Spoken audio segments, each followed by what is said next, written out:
Bienvenue sur ma chaîne YouTube. Aujourd'hui, on va s'amuser à faire cette composition. Alors, je vais m'aider du site Ideogram pour créer. Donc, c'est simplement que j'ai rajouté des iris sur une image qui a été générée par une IA. Donc, voilà, l'idée c'est de chercher justement quelque chose d'artistique à créer. J'ai pas vraiment trouvé.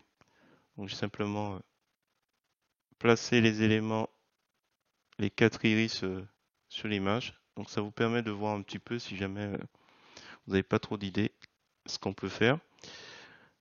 Voilà, et sur ce, je vous souhaite un bon visionnage de ce tuto. Alors c'est parti, nous sommes sur GIMP, la version 2.10.36. J'ai trouvé sur un groupe Facebook cette demande. Bonjour, voici une photo de nos iris. Que pouvez-vous me proposer en termes de création artistique? Libre cours à votre imagination. Vous pouvez déplacer les iris. Je vous demande juste de ne pas dénaturer la couleur des iris. J'ai une grande confiance en vous. Je suis une grande fan d'arbres de vie. Quelqu'un saurait-il faire un montage avec les iris et arbres de vie, ou bien un arbre de vie et au-dessus, comme l'évolution de la Lune dans la nuit, les iris. Je ne sais pas si c'est clair. Non, justement. Alors, ce que je vais faire, c'est que je vais prendre une partie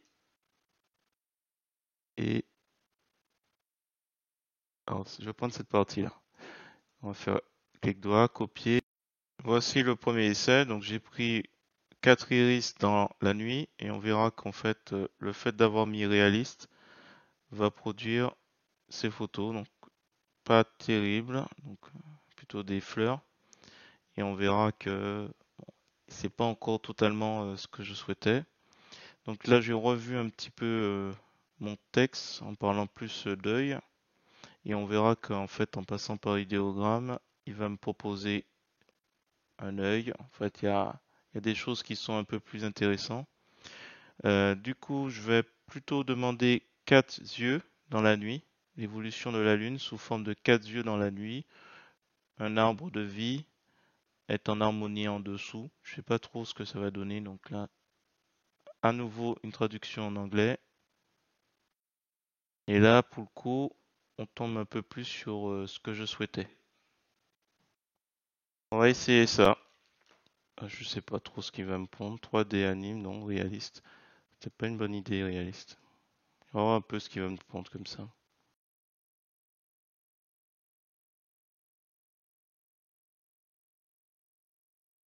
Je pense que celui-là, c'est celui qui me paraît le plus jouable. Ça n'a pas été évident, donc comme j'ai généré trop d'essais, j'ai pas envie de tester plus. Je vais me rabattre sur celui-là et puis. Alors si on devait s'amuser. Voilà. Donc j'ai fait édition coller, édition copier tout à l'heure, édition coller. Et là je vais récupérer la photo, copier, coller comme nouveau calque. La question c'est est-ce qu'on laisse en entier ou on va séparer en plusieurs. Je vais mettre dièse 1.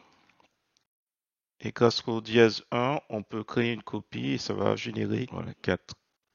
Donc on va prendre celui du haut, on va détourer. Donc c'est beaucoup plus grand que ça en a l'air. Alors on prend l'outil de déplacement et on déplace sur le premier élément.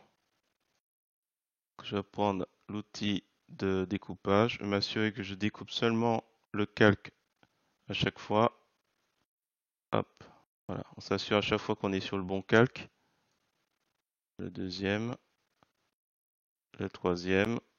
Donc on est sûr à chaque fois. Il faut être ordonné à chaque fois. Voilà, le dernier, pour l'outil de déplacement. Et à chaque fois, voilà. Donc on a nos éléments. C'est une image que je vais volontairement agrandir. Alors ici, je vais aller agrandir le calque. On s'assure qu'on est bien sur le calque. Donc là, je vais le faire un x2 sur ce calque. Exceptionnellement, je vérifie type d'interpolation cubique. Et c'est bien le calque qui va être agrandi et si possible autour du centre. Attendez, réinitialiser autour du centre. Et là, je fais x2. Voilà, exceptionnellement. Et surtout, je fais image, ajuster le canevas au calque. Voilà. Je trouve que c'est un peu dommage de réduire un peu trop les images des iris. Alors, le premier. Alors, attendez, au niveau des couleurs. Ah, ok. On en a 4 et un qui est pas totalement compliqué. Je sais pas où le placer celui-là. Je sais pas où le placer. On va voir déjà le premier. On s'amusait à... J'avais comme dans l'idée de mettre ça au milieu et de réduire. Donc là on est bon. Cubique autour du centre. Voilà. Alors, je sais pas. Je prends l'outil de sélection elliptique. Je vais inverser. On va appuyer sur effacer. Pour l'instant, je sais pas trop. On va les placer puis on va voir après. Alors, bien sûr, on n'oublie pas sélection aucune. Et à la limite, hop, on va placer les autres. Ça fait quelque chose de parfaitement circulaire. On inverse. On s'assure qu'on est bien sur le bon calque. C'était pas le cas. On efface. Sélection aucune. Je vais placer avec l'outil. Ah, je vais le déplacer d'abord. Il est centré. Allez, on va le déplacer un peu ici. Voilà. Clic droit, calque aux dimensions de l'image. Et celui-là, voilà. Peut-être un peu en bas. On inverse. On efface. On retire la sélection. On prend l'outil de mise à l'échelle. Le problème, c'est qu'il y en a 4. Alors peut-être qu'on va laisser la lune. Tranquille, on va laisser là. On va le placer ici. Clic droit, calque aux dimensions de l'image. Le dernier. Ah, attention, erreur, échappe. Alors, l'outil de sélection elliptique. Bon, les options de l'outil n'ont pas bougé. Remplace la sélection actuelle. On inverse la sélection. On efface. Sélection aucune. On prend l'outil de mise à l'échelle. On se rapproche ici à peu près.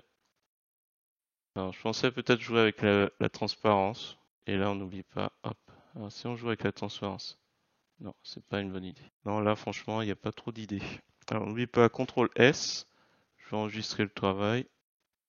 Alors, j'ai, après l'enregistrement, essayé de voir si je pouvais pas tester d'autres principes. Par exemple, simplement effacer une partie de l'iris.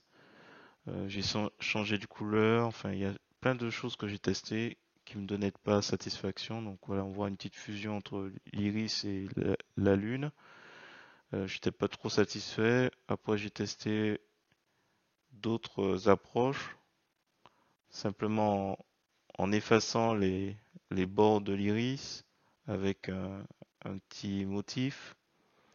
J'ai tenté aussi de changer la couleur donc de l'arbre. Donc il y a une dominante bleue.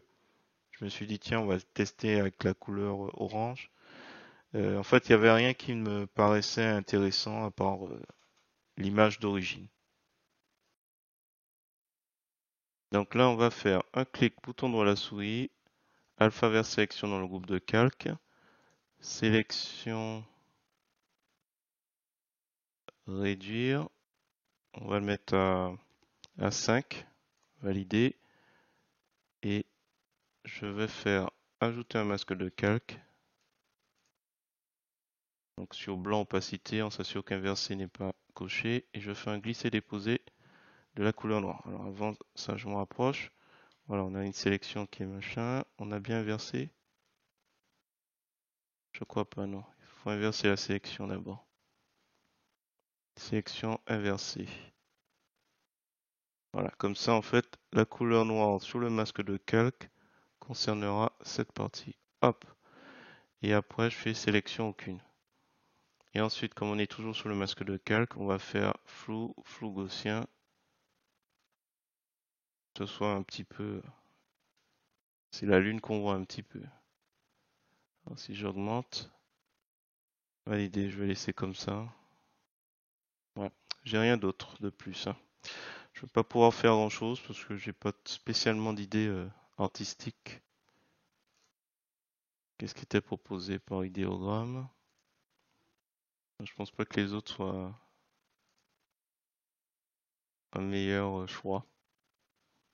C'était celui-là, à mon avis. Voilà, je vais m'arrêter là. Si vous avez trouvé intéressant cette vidéo, je vous remercie de mettre un pouce vers le haut et de me laisser un commentaire et n'hésitez pas également à vous abonner à la chaîne pour voir d'autres projets. Et si vous avez une meilleure idée, n'hésitez pas à l'aider en commentaire ou sous le groupe Entraide GIMP et LibreOffice.